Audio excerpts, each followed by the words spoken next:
Throughout the years, gamers' tastes have changed, and certain genres come in and out of style. Whether it due to technical limitations or social conditions, tastes have changed over time. From the space and arcade shooters of the late 70s and 80s to the FPS and open world exploration games of the early 21st century. Gamers' desires for new and interesting ways of playing games has changed along with console generations and improvements in technology. However, between the mid-80s and mid-90s, one genre completely dominated all others: the platformer. And king of those platformers was Nintendo's Super Mario Bros.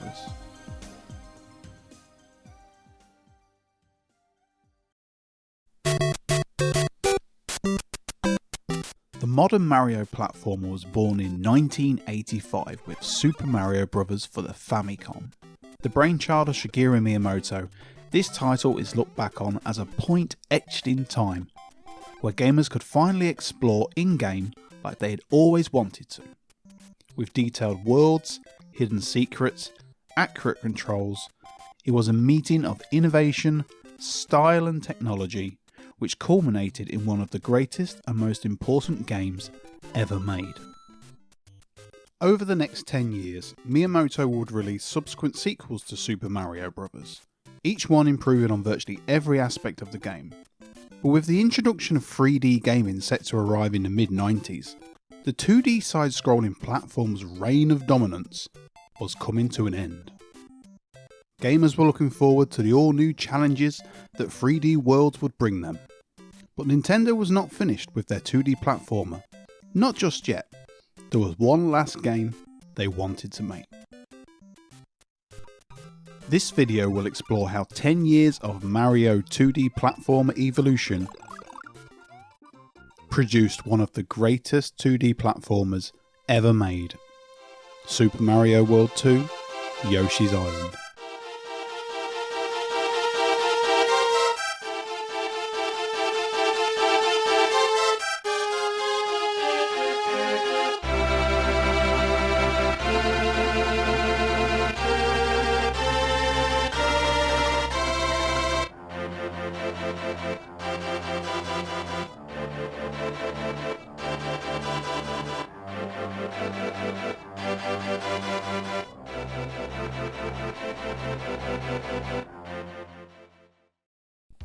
Super Mario Bros. Released for the Nintendo Famicom system in 1985. The game was designed to be the ultimate cartridge experience, with the Nintendo Famicom Disk System releasing soon after. The team's new tile-based art system allowed them to cram extra detail into tile sets, and use these sets across multiple levels to create detailed worlds for the player to enjoy. Along with this, Nintendo introduced a control scheme that became standard for platformers going forward. Nintendo gave Mario a heightened sense of gravity and inertia. This enabled the player unprecedented amounts of control and accuracy, allowing the player to accomplish complicated platforming once they had learnt the new nuances of the control system. On top of all that, Super Mario Bros. Was a considerably larger game than most of its time, offering the player multiple levels in multiple worlds to explore, all with different themes, enemies and objects to interact with. Each world was capped off with an end boss fight against Bowser.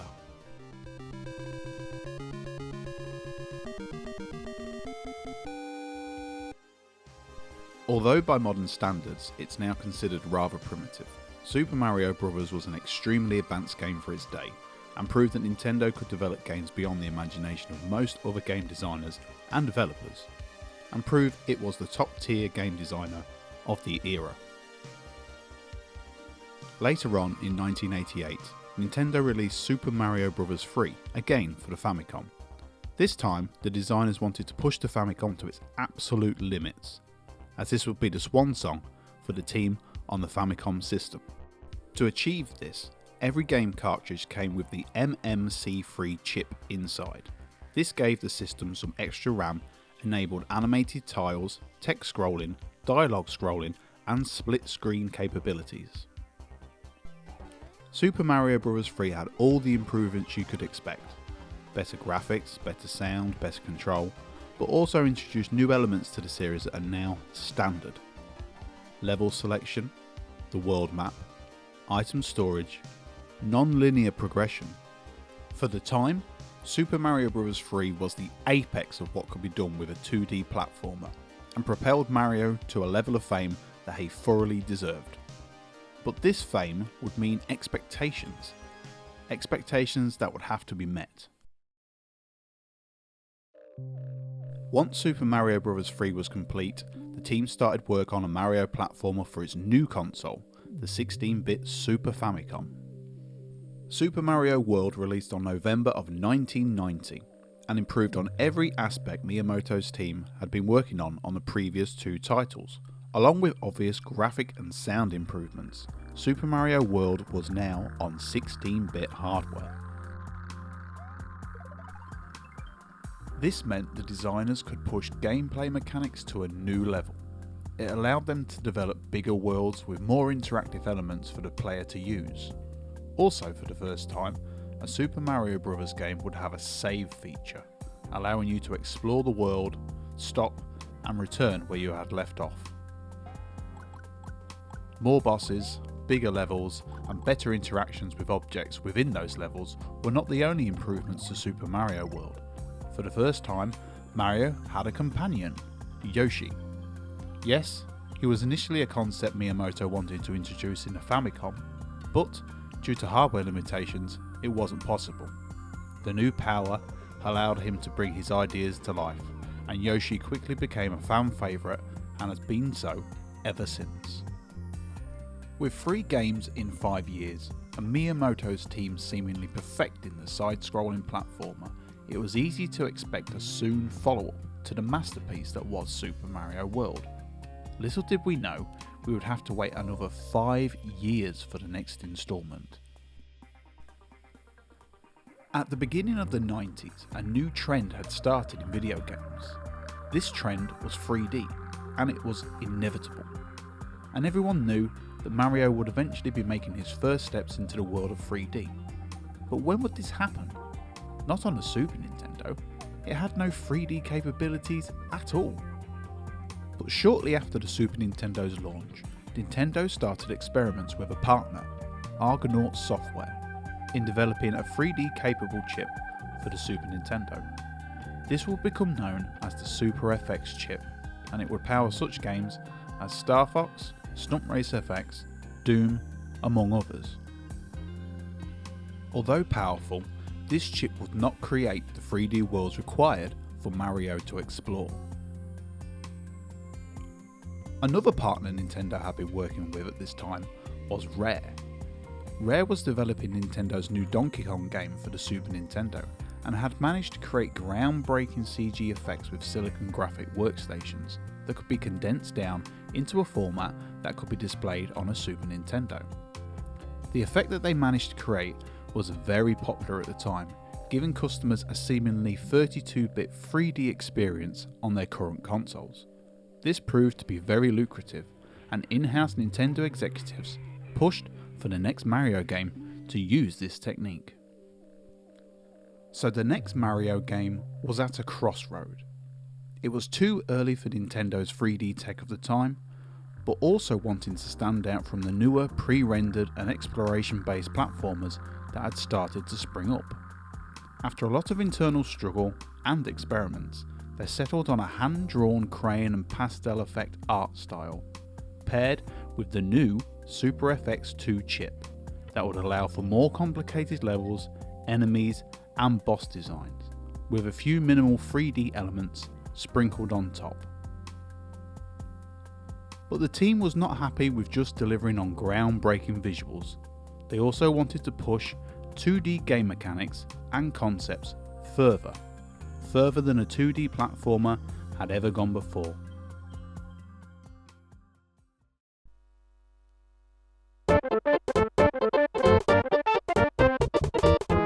Mario jumps. Throughout all of Miyamoto's classics, jumping Mario is the basis of navigation throughout the level. But over time, As the levels and games became more complex, Mario's basic movement has had to adapt to match his new environments. In Mario 1 and 3, there were two kinds of basic jump. One whilst walking and one whilst running, with the latter giving you greater distance but with higher risk. These basics carried over to Mario World, but with the addition of the spin jump, allowing Mario to instantly destroy some enemies and also avoid other elements that would otherwise end in disaster. All of these jumps can be controlled with the run button. Yet in Mario World 2, you control Yoshi, and Yoshi doesn't use a run button. You simply press the direction you wish to travel, and after a slight ramp up in speed, Yoshi will start to run automatically.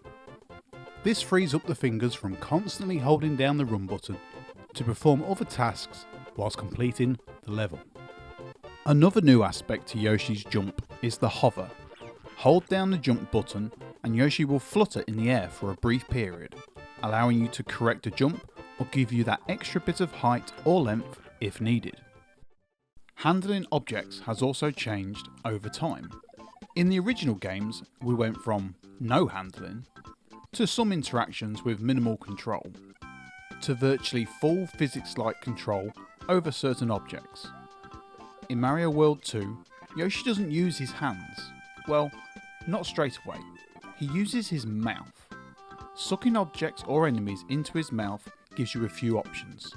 You can spit them out to use them as an attack, or by pressing down with some objects will turn them into eggs. These eggs can be stored and then used as projectiles. Freeing up your fingers from the run button allows you to use projectiles and opens up lots of new gameplay opportunities. Keeping Mario alive is essential. In the previous games, Mario can take a few hits, depending on what state of powered up he is currently in. Although falling down a pit will always lose Mario or Yoshi alive, getting hit in Yoshi's Island triggers a new mechanic. Yoshi travels around with Mario on his back. When Yoshi gets hit, Mario gets propelled into a bubble and a timer starts to tick down. If the timer reaches 0, Mario is taken away and you lose a life. Yoshi is therefore almost invincible and can carry out all his tasks as long as he keeps his timer count high and Mario on his back. How items are used has evolved considerably throughout the games also. In Mario 1, there was 0 item collection. Mario 3 allowed you to store items and use them between levels to power yourself up, or to manipulate certain map screen obstacles. Mario World stripped this back slightly and gave you the option to store one item for use during a level. Yoshi's Island allows you to store many items and use them from the pause menu during a level, helping you progress through trickier parts of the game. The way Mario navigates the world differs from game to game also. Mario 1 gave you little option other than warp zones to decide which level to tackle next. Mario 3 introduced the world map, along with being able to select which level to start from on that map. You could also use items to help you progress across the world map. Mario World gave you a much deeper world map, with the ability to change the terrain of the world as you went. This is one area where Yoshi's Island stripped back the world map concept. It gave you a rather basic level select screen with the option to switch between sets of levels at any time as you progress through the game. Why the world map concept wasn't explored more is still unknown, but does leave this aspect of Yoshi's Island rather lacking. Apart from a pseudo 3D representation of Yoshi's Island itself, the game sometimes struggles to ground you in the world like previous titles.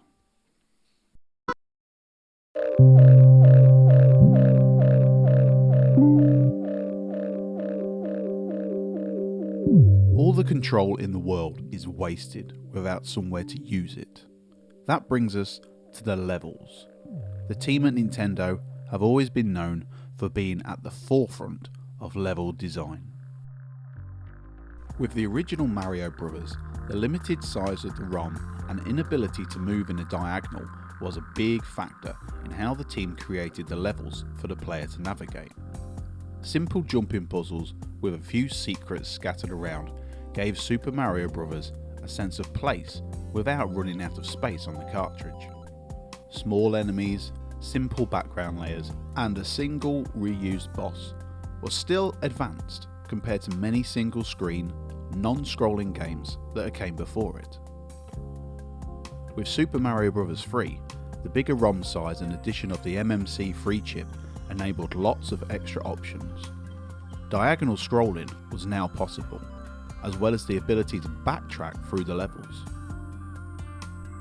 Bigger and more advanced enemies all add to the world of Mario Miyamoto was getting nearer to perfecting. New forms of bosses, along with cutscenes, help with storytelling and a greater environment variety. Along with the world map, this gives the player the sense of journey across the Mushroom Kingdom. Super Mario World went the next 16-bit step. Everything was more. More levels, more colour, more bosses, more moves, more.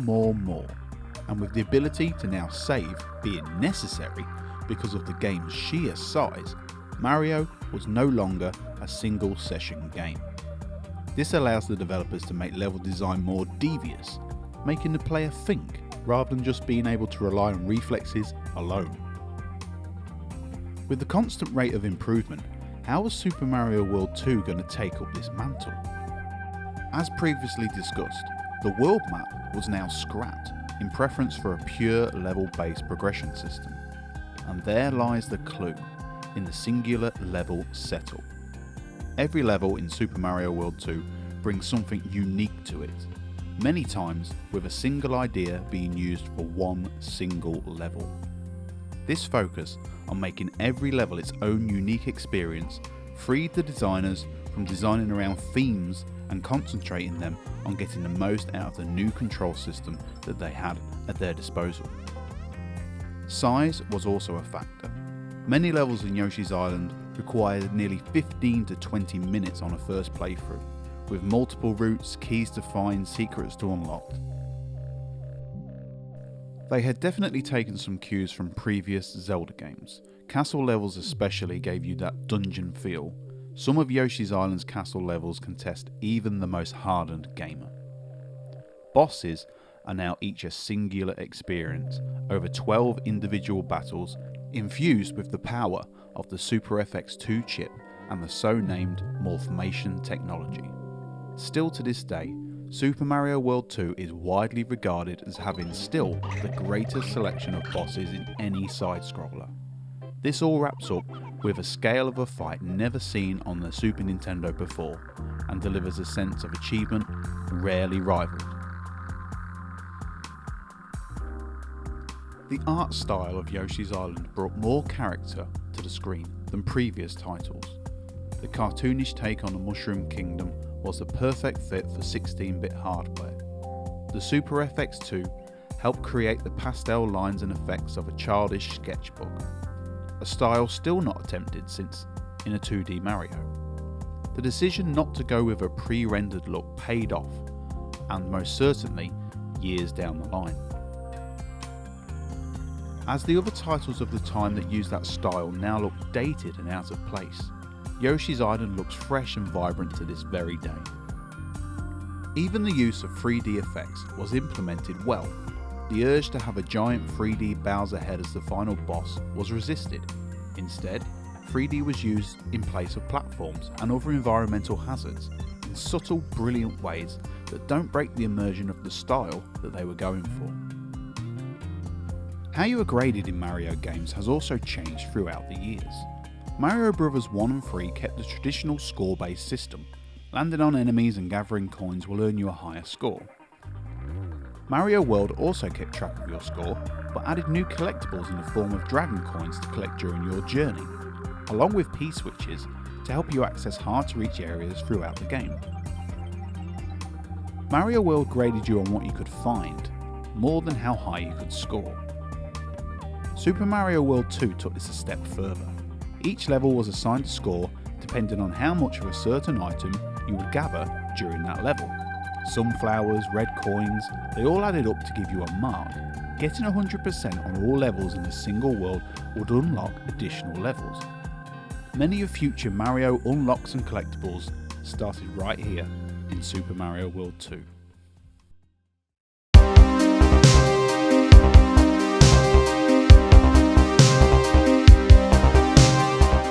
Throughout the years, Mario has had some of the most iconic power-ups in video game history. Everybody knows the Power Mushroom, the Power Star, the Cape Feather, the Fire Flower, the Raccoon Tail, the list goes on and on. Super Mario World 2 handles power-ups slightly differently. Yoshi could use various power-ups throughout the game, collect them, store them, and use them mid-level. Many of these power-ups are used by spitting them out of his mouth. Fire, ice, even watermelon seeds. These can all be used to take out obstacles and enemies in various different situations. Another power Yoshi has is the power to transform. Yoshi can transform into different objects to get past obstacles, adding to some of the unique aspects of Mario World 2 levels. But Mario wasn't left out.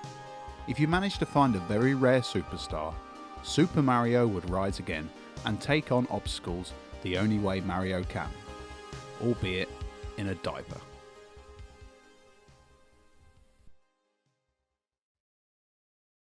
Super Mario World 2 was the apex of the 16-bit platformer. After its release in 1995, greater technology has allowed 3D games to become the standard choice for the modern gamer. Never again has Nintendo made a pure sprite-based Mario platformer. The conditions in the mid-90s allowed Yoshi's Island to be made, by pushing back on the trends of the time, but still wanting to carve its own path, while still keeping the spirit and legacy of Mario's history alive. The unique ideas and concepts, therefore, are locked away in this title for all time, forever trapped in the dying embers of the side-scrolling generation. The good news is, all we need to do to unlock this treasure trove of gaming glory is to play it, and nearly 30 years on, it's still as brilliant as it ever was and ever will be.